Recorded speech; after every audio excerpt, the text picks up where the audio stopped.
Hello friends, welcome to Srishti education. मैं हूं पंकज गोदियाल और आज हम बात करने वाले हैं संविधान के भाग 3 मौलिक अधिकारों के बारे में। और मौलिक अधिकारों की जो हमारी सीरीज़ है, इसका अगला पार्ट है अनुच्छेद 32 संवैधानिक उपचार का अधिकार। तो अनुच्छेद 32 संवैधानिक उपचार का अधिकार प्रदान करता है। डॉक्टर अंबेडकर ने इसी अनुच्छेद 32 को संविधान का सबसे महत्वपूर्ण अनुच्छेद बताया है। कहा गया कि एक अनुच्छेद है जिसके बिना संविधान अर्थविहीन है, यह संविधान की आत्मा और हृदय है। तो भीमराव अंबेडकर ने संविधान के इस आर्टिकल संवैधानिक उपचार का अधिकार अनुच्छेद 32 को संविधान की आत्मा और हृदय कहा। अनुच्छेद 32 का उद्देश्य मूल अधिकारों के संरक्षण हेतु गारंटी, प्रभावी, सुलभ और संक्षेप उपचारों की व्यवस्था करना है। यानी जो ये हमारे मौलिक अधिकार हैं, तो आर्टिकल 32 के अंतर्गत ये मौलिक अधिकारों को संरक्षण करना, उनको बचाए रखना और उनको गारंटी देता है कि आपके मौलिक अधिकारों का उल्लंघन नहीं किया जाएगा, आपके मौलिक अधिकारों का हनन नहीं होगा। इस चीज़ की व्यवस्था ये आर्टिकल 32 करता है। संविधान द्वारा अनुच्छेद 32 के अंतर्गत केवल मूल अधिकारों की ही गारंटी दी गई। यानी संविधान का जो ये आर्टिकल 32 है, इसके अंतर्गत केवल आप किसकी गारंटी दी जाती है? आपके केवल फंडामेंटल राइट्स, मूल अधिकारों की या मौलिक अधिकारों की यहाँ पर गारंटी दी जाती है। कैसे दी जाती है? तो इसके द्वारा उच्चतम न्यायालय के द्वारा 5 रिटें यहाँ पर जारी की जाती हैं। तो ये 5 रिटें कौन कौन सी हैं? पहली, बंदी प्रत्यक्षीकरण, परमादेश, प्रतिषेध लेख, उत्प्रेषण और अधिकार परीक्षा लेख। ये 5 रिटें उच्चतम न्यायालय के द्वारा जारी की जाती हैं। यानी जब कभी भी किसी भी व्यक्ति के मौलिक अधिकारों का अगर हनन होता है, तो ऐसी स्थिति में वो उच्चतम न्यायालय में जा सकता है और उच्चतम न्यायालय के द्वारा 5 रिटें यहाँ पर जारी की जाती हैं। पहली जो रिट है हमारे पास, वो है बंदी प्रत्यक्षीकरण, हैबियस कॉर्पस। ठीक है, इसके अंतर्गत तो न्यायालय द्वारा यह आदेश जारी किया जाता है कि हिरासत में लिए व्यक्ति को उसके सामने प्रस्तुत किया जाए। ये रिट किसके, जो व्यक्ति होता है, जिस व्यक्ति को गिरफ्तार किया जाता है, उस व्यक्ति के द्वारा यहाँ पर उस व्यक्ति के लिए ये क्या रिट जारी कर दी जाती है? सुप्रीम कोर्ट के क्यों जारी की जाती है? तो सुप्रीम कोर्ट जो है, न्यायालय आदेश देता है कि अगर जिस भी व्यक्ति को हिरासत में लिया गया है, तो उसे न्यायालय के सामने प्रस्तुत किया जाना चाहिए।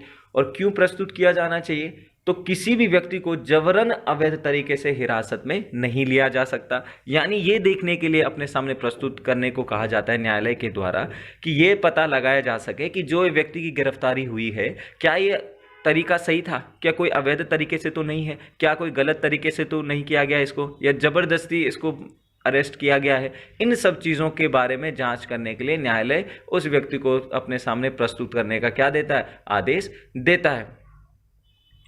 किन किन मामलों में ये रिट जारी नहीं की जा सकती? तो हिरासत जो है कानून सम्मत होनी चाहिए। यानी अगर उस व्यक्ति की हिरासत में लिया गया है, तो उस वक्त कानून के अंतर्गत अगर उसको हिरासत में लिया गया है, तो तब ये रिट जारी नहीं की जा सकती।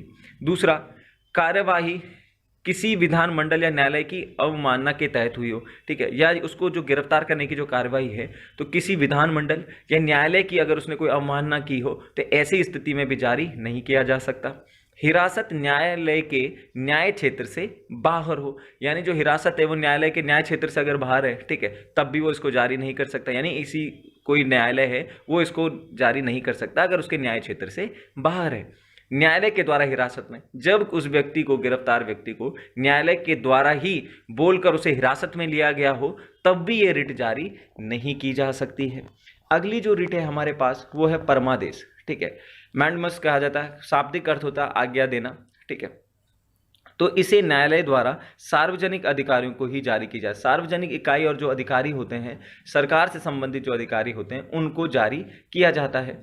न्यायालय द्वारा उनके कार्य करने एवं नकारने के संबंध में भी पूछा जा सकता है। यानी जो न्यायालय है, उसके कार्य को करना, किस तरह से आपने काम किया, कैसे आप काम कर रहे हो, या आपने कार्य क्यों नहीं किया, ये काम क्यों नहीं किया, इसके संबंध में भी पूछा जा सकता है।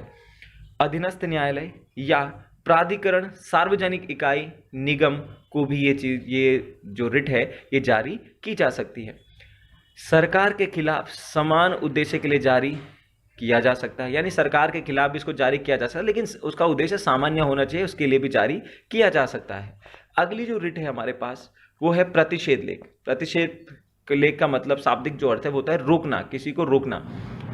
तो इसे किसी उच्चतम न्यायालय द्वारा अधीनस्थ न्यायालय या प्राधिकरणों को अपने न्याय क्षेत्र से उच्च न्यायिक कार्यों को करने से रोकने के लिए जारी किया जाता है। यानी उच्च न्यायालय के द्वारा अपने से नीचे के जो न्यायालय हैं, अधीनस्थ न्यायालय हैं या जो प्राधिकरण है, उनको रोका जाता है, उनको कहा जाता है इस रिट के आधार पर कि आप अपने न्यायिक जो कार्य हैं उनको अपने क्षेत्र से बाहर, या जो आपका न्यायिक क्षेत्र है, आपका जो दायरा है, उससे बाहर रहकर कार्य नहीं करेंगे और ना ही आप उसके लिए कोई न्याय दे सकते हो।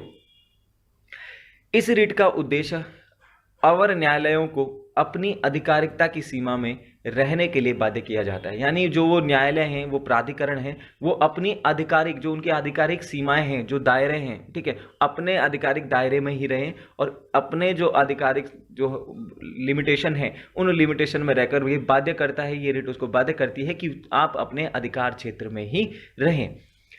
इसे किसी न्यायिक एवं अर्ध न्यायिक प्राधिकरणों के विरुद्ध ही जारी किया जा सकता है। ये जो रिट है ये केवल न्यायिक क्षेत्र होना चाहिए या अर्ध न्यायिक क्षेत्र होना चाहिए, उन्हीं के खिलाफ ये न्यायालय के द्वारा रिट जारी की जा सकती है, किसी व्यक्ति विशेष के लिए नहीं की जा सकती है या किसी सार्वजनिक इकाई के लिए नहीं की जा सकती है। ठीक है।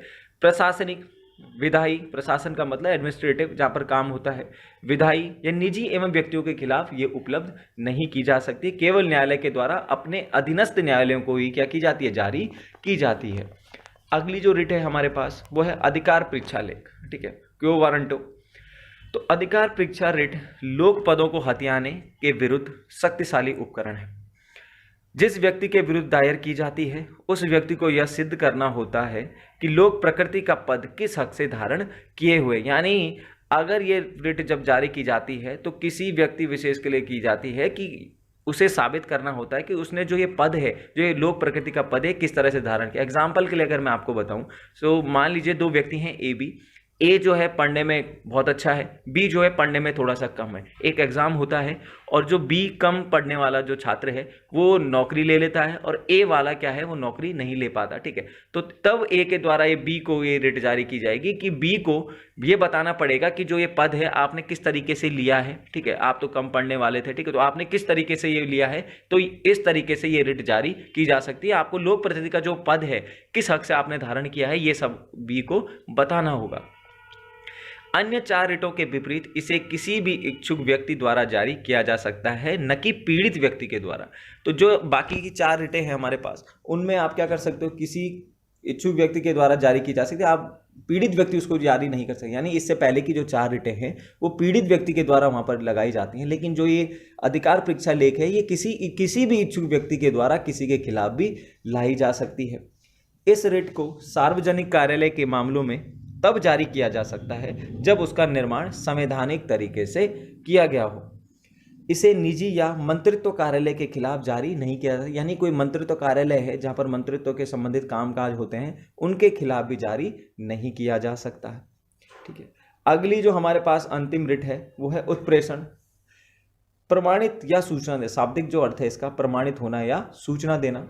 तो इसे उच्च न्यायालय द्वारा अधीनस्थ न्यायालय या प्राधिकरणों को लंबित मामलों के स्थानांतरण को सीधे या पत्र जारी किया जाता है। यानी कि उच्च जो न्यायालय है अपने से नीचे के जो अधीनस्थ न्यायालय होते हैं, जो प्राधिकरण होते हैं, उनको ये सूचना देता है कि आपके पास जितने भी निलंबित जो लंबित मामले हैं, आपके जो केसेस हैं, अगर आप उसने चाहते हो तो उनको ट्रांसफ़र किया जा सकता है अपने से बड़े किसी न्यायालय के पास। आप क्या कर सकते हो, उसको स्थानांतरण कर सकते हो, उसका ट्रांसफ़र कर सकते हो। ये सीधे तौर पर उनके लिए पत्र जारी किया जाता है, किसके द्वारा, उच्चतम न्यायालय के द्वारा। ये जो रिट है ये भी किसी विधिक या निजी व्यक्तियों के विरुद्ध भी उपलब्ध नहीं की जा सकती। यह केवल किसके खिलाफ, अपने अधीनस्थ न्यायालयों के लिए ही दी जाती है कि जो आपके पास लंबित मामले हैं उनको तुरंत से ट्रांसफ़र कर दिया जाए। Thank you so much. और अगर आपको वीडियो अच्छा लगे तो प्लीज़ लाइक करें, शेयर करें और कमेंट करना ना भूलें और सब्सक्राइब करना ना भूलें। Thank you.